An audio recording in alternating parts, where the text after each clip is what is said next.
Investigations are continuing tonight into the death of a baby girl in Katherine on the weekend.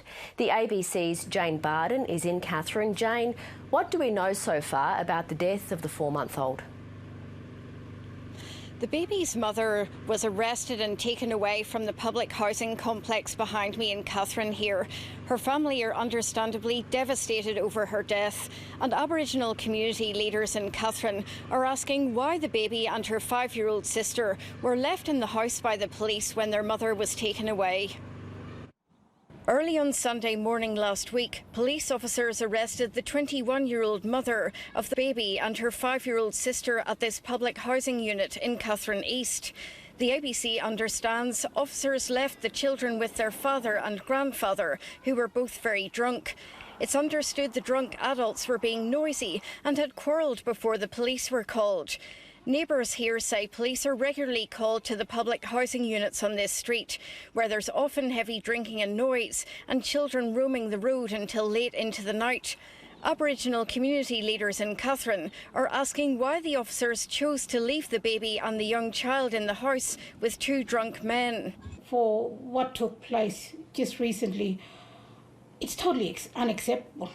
They're asking government authorities to explain whether this is another example of inaction in a case where Aboriginal children were at risk. Multiple failures to intervene were found following the rape of a 2-year-old in Tennant Creek in 2018. I really believe there needs to be answer. There needs to be, gathering of leaders and more, information, but more action coming from the authority that needs to be dealt with. The Northern Territory Police refused to comment, beyond saying they're not considering the death suspicious and their Major Crime Squad are investigating.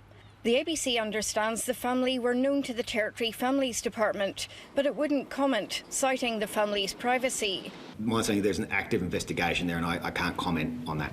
The NT Children's Commissioner is conducting initial inquiries to determine whether there are grounds for a full investigation by her office.